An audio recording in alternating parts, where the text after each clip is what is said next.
शिवलिंग पर हम जब जल चढ़ाते हैं, जब हम भगवान शंकर के शिवलिंग को जल चढ़ा रहे हैं, उस समय पर आपका स्मरण होना चाहिए, उस समय आपका ध्यान होना चाहिए। शिवलिंग पर जल चढ़ाते समय तुम्हारे हाथ में जो लोटा है, तुम्हारे हाथ में जो कलश है, तुम्हारे हाथ में जो पात्र है, वो भगवान को टच नहीं होना चाहिए, भगवान को लगना नहीं चाहिए। थोड़ा ऊपर से, अगर शिवलिंग मान लो, शिवलिंग अगर यहां है तो इससे इतनी ऊंचाई से थोड़ा सा ऊपर से आप जल समर्पित करें। यहां तक शिव महापुराण की कथा कहती है, जो जल हम शंकर भगवान को चढ़ा रहे हैं उसकी धार धीमी होना चाहिए। धीमी क्यों होना चाहिए?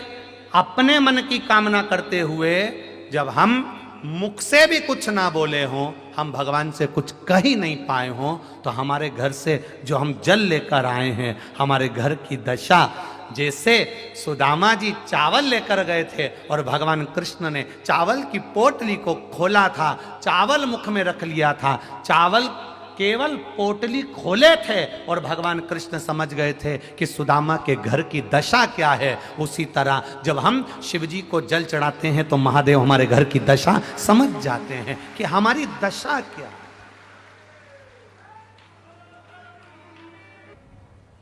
पंडित जी विद्वत्ता में लगे, मंत्र पढ़ रहे हैं, आपको मंत्र नहीं आते, आप दिल से केवल शिव जी पर जो जल चढ़ा रहे हो ना, उसकी धार थोड़ी धीमी कर दो, जिससे पानी का छींटा बाहर ना आए, पानी वहीं की वहीं गिरेगा, आसपास घूमेगा। पार्वती जी शिव जी से उस जल के माध्यम से कहेंगी, इसके यहाँ कष्ट बहुत है, आप जब ये जल हाथ में झेल कर लेकर जाएगा, अपने घर में छीटेगा, तो आपको मुझे रिद्धि सिद्धि के साथ जाकर इसका कल्याण करना है। ये शिव तत्व। अब कई माताओं की आदत रहती है, कई भाइयों की आदत रहती है, वो पानी ऐसा चढ़ाते हैं कि सब दूर छीटे छीटे हो जाते हैं। और बचा कुचा तो भीड़ ज्यादा हो तो इन्होंने तो यहीं से लोटा लिया नहीं। अब भोलेनाथ जी भी पार्वती जी से बोल रहे, ये जल चढ़ा रहे हैं कि बदला ले रहे हैं? पहले तो ये समझ।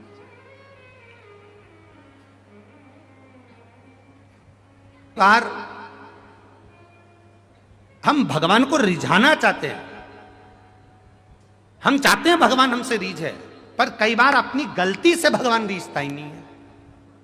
अब तुम दे पानी का लोटा इतनी ऊपर से चढ़ा रही, पूरा छींटा अपने ऊपर लग रहा, वो पानी जो देवाधिदेव महादेव को चढ़ाया है, थोड़ा सा हाथ नीचे कर कर, लोटा कलश शिवलिंग को ना छुए, टच भी ना हो, नख ना लगे, अपने हाथ की चूड़ियां भी भगवान को घिसने में ना आए, अपनी कोई सामग्री से भगवान को चोट ना पहुंचे। धीरे धीरे जल चढ़ाकर जब वो जल घूमता है, हम मंत्र बोलें ना बोलें, हम कुछ कहें ना कहें, अपनी जल की धार अपने आप मंत्र बोलती है और महादेव को प्रसन्न कर देती है। अपने जल की धार अब कहें ना,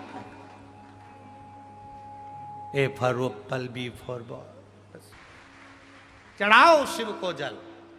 अपने शंकर को चढ़ाए गए जल का छींटा भी बाहर ना आए। धीरे धीरे, हम मंत्र नहीं जानते, हम साधना नहीं जानते, हम कोई विद्या नहीं जानते, हम भगवान को जो जल चढ़ाएं उसकी धार धीरे चले तो भगवान भी मंत्र खुद बना लेते हैं। ये मेरा भक्त है, खुद नहीं बोलेगा, जल चढ़ा रहा है, इसका जल बोलेगा, ये खुद नहीं बोलेगा।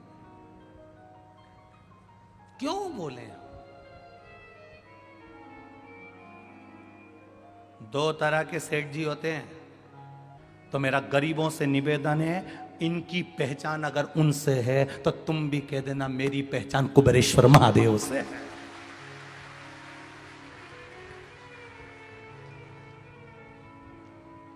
मेरी पहचान उस काल अधिपति महाकाल राजा से, कुबेर भंडारी से, कुबेरेश्वर महादेव से है, जिसने चोर को कुबेर बना दिया।